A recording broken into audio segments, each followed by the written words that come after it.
Anthony Page is the founder and CEO of Blue-Bistro Theater. He is going to introduce what you all are getting ready to witness here in Center Court. Anthony Page, let's give him a big round of applause. All right, good evening, everybody. I'm Anthony Page, for those who don't know me. I have a theater company. That's my passion, that's my love. I went to film school. I want to make films in this city. I want to make theater in this city. Hey, Amber, what's going on in your world? Wow, look at you. You're looking colorful today. Yeah, I'm doing something a little different. I picked up this jacket at this thrift store on Central Ave. You like that? You know, I'm kind of feeling it. You have a very definite style. I mean, it's kind of interesting the way your wardrobe works. So, gosh, if I was shopping for my husband, I wouldn't have quite picked those choices, but it seems to work well for you. See, I've been doing this thing now where I like to dress my day down to the detail. You know what I mean? You mean dress for your day? No, I mean dress the day. You know, for a fast-track brother like myself, I need to use every angle I can get. So I take the time to consider the emotional and mental demand of my day. I access what's required, what mental space I need to grab at. Then I try to dress in a way that meets that moment, in a way that captures the more human, the more metaphorical challenge of the day. You know, so I start with the question, what do I want out of this day? This is a way of justifying your unique taste, but I don't see how that's any different from what anyone else does in their own way. Oh no, but I take it to the next level. I literally go over my daily schedule, point by point, and consider the specific mental preparation. Then I match my wardrobe. The colors, the patterns, the textures, you know, to kind of put me in that space. You see what I'm saying? Oh. Excuse me. Let me guess. You're dating someone new. What's that got to do with anything? New relationship, new perspective. See? Now you're getting off topic. However, to answer your question, I wouldn't necessarily call it new. It's been a couple of weeks. It's been a good couple of weeks. Ooh-wee. What? All in curiosity. So, what's her name? Summer. But hold up, I don't want to get into that. That's another discussion. You need to stay with me for a minute. Why do you always change the subject? You see, that's exactly what I'm talking about. That's exactly it with you sisters. You're always talking about how we don't want to talk to you, but when we do, you just blow us off. Hey, if you don't want to talk to me, cool. Just let me know. I enjoy a good conversation just as well as anyone else, but men seem to only be focused on conversations that feed their ego. They only want to talk about themselves, and if you, if men were to talk about something else, then maybe us women would find them of some interest. Oh, you tripping. That's not true at all. That's a distorted picture of brothers. You know, that's crazy. I wish somebody else was here right now to hear what you just said to me. And you know what? What? This is surprising. I actually expect more from you than that. Being an educated sister and all. Oh, calm down, brother. You wanted to talk, so we're talking. Let's have this conversation. I mean, can we have this conversation? If you're not up to it, I'll just as soon sit here and read my book, because it is very interesting. Oh, don't get it twisted now. I can handle mine. Shoot, let's talk. Come with it. Okay, just so you know, I am speaking from experience. And it has been my experience to know that a black man's favorite topic is himself. Oh, and we can say the same thing about black women. As long as we're talking about what you want to talk about, it's all good. But let us have something on our mind and y'all tell us to be a man. Stop whining. Oh, let me call you back. We need to talk too. See, the real problem is you sisters have a few bad experiences with some brothers, and then all of a sudden, we all suck. I'm not speaking about all African American men. Look, I'm only speaking about the majority of my own experiences.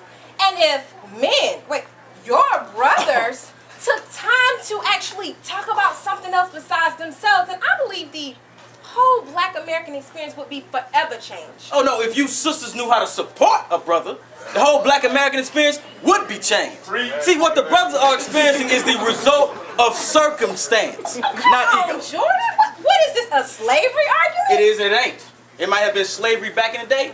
Now we're talking 4th grade. 4th grade? Okay. 4th grade. All right, this has got to be interesting. So tell me, how is it 4th grade? I want to take notes. What? 4th grade is when you sisters start to separate yourselves from us. Now, I will concede that it's not all your fault, but that is where it begins. Okay, there are a number of issues in the American education system, but I don't see how it could be limited exclusively to the 4th grade. Okay. 4th grade is when the girls start sitting around on picnic tables during recess. See, the boys, we all playing hide and go seek, kickball, and other sports. By this time, the parents are telling their little girls to not mess up their little dresses and don't be a tomboy. Let me ask you a question. What does getting some physical exercise have to do with being a tomboy? Well, Nothing. So, what do you think that allows the girls to do? I used to... Talk. And what do you think they talk about after they finish talking about who said what and who done what? Well, Boys. See, now here's where it begins. See, the little girls are sitting in their little cliques and their little groups watching the boys run around. See, after a while, they start sizing the boys up, determining what is favorable and what is unfavorable in a man. See, now the problem is, where are we in this conversation? We are not. So you have a bunch of young women growing up having these conversations about us, what we are and what we are not. And this is done without any real input of a man. Now, while they're in their little chat sessions, they start to develop their own ideas about who we are. Then they start coming up with these unrealistic fantasies about who their husband is going to be. Impossible fantasies that no man in America will ever be able to live up to. But they keep building on these conversations. So, you have women growing up, having these conversations about life, and are not used to the input of a man. No wonder why y'all don't want to hear what we have to say. that is the most ridiculous thing I have ever heard. For the sake of male ego, man, it was a good story. But it has no basics in fact. The issue is maturation. Girls mature sooner than boys. See, our priorities begin to shift significantly during that period of time. It has nothing to do with not wanting to get your new dress dirty, but it has everything to do with the natural order of things. Because of whom we're becoming at that time, 4th grade girls should actually be in classes with 7th and 8th grade boys. The maturity levels are comparable. You totally missed the point. It's social conditioning.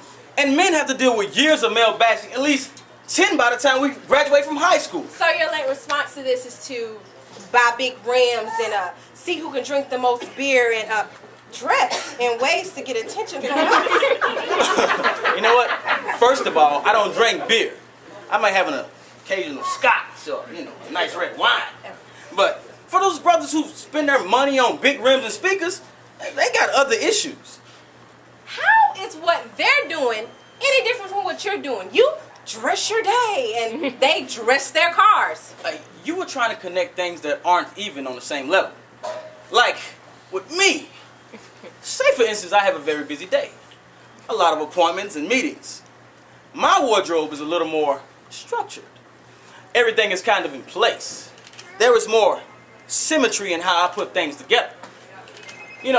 How's my car sitting in the parking lot is going to have anything to do with what I have to do in the boardroom? That's my point exactly. Then why do guys spend so much time and money into their cars? My husband, he washes his car 3-4 times a week. But if I say, oh, could you do the dishes? Then he be like, oh, that's a problem. Look, I don't have anything to do with you and your husband domestic issues. I'm talking about the man making the clothes, not the cars making the man. No. Don't misunderstand, sweetheart. My husband and I have a great relationship. I was using that for the sake of discussion. But anyway, let's get back to your little clothing philosophy. Personally, I think it's a reach to assume that your clothes have much of any impact on your attitude.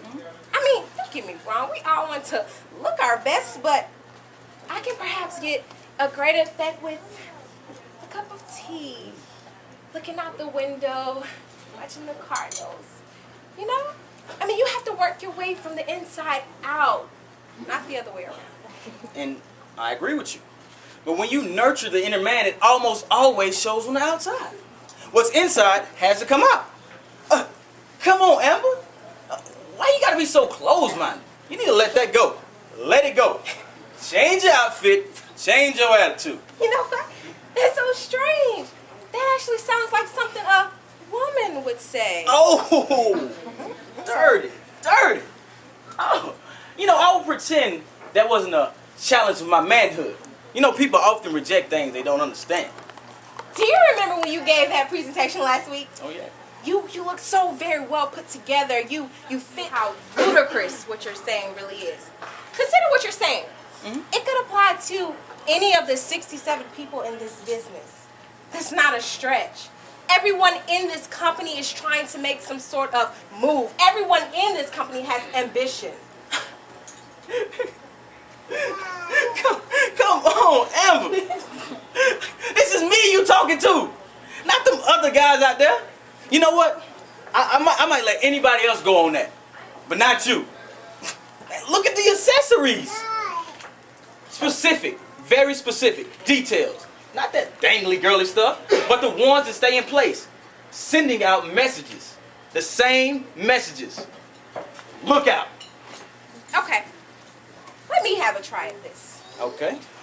I may interpret this little colorful combination as insecure, confused, fearful, indecisive. It may say to somebody, gosh, man, just make a decision. I mean, it's all over the place. It has no direction. It's like going to an Italian restaurant looking for fried chicken. You know, you need to slow down. I wasn't trying to pull your car. Earlier, I was just sharing information. You trying to get personal. You come up with these wild ideas and then share them as if they're the gospel. Amber, my dear, the truth is stranger than fiction. Oh, and that's just what your little clothing philosophy is, sweetheart. Fiction. Speaking of which, I'll get back to reading my book because this meeting should be started. You see, that's exactly what I was talking about earlier. As long as we're talking about what you want to talk about, it's all good. Where are you going? This meeting should be starting soon. Man, I'm going to change my perspective. Oh, so you are going to change your clothes. Exactly.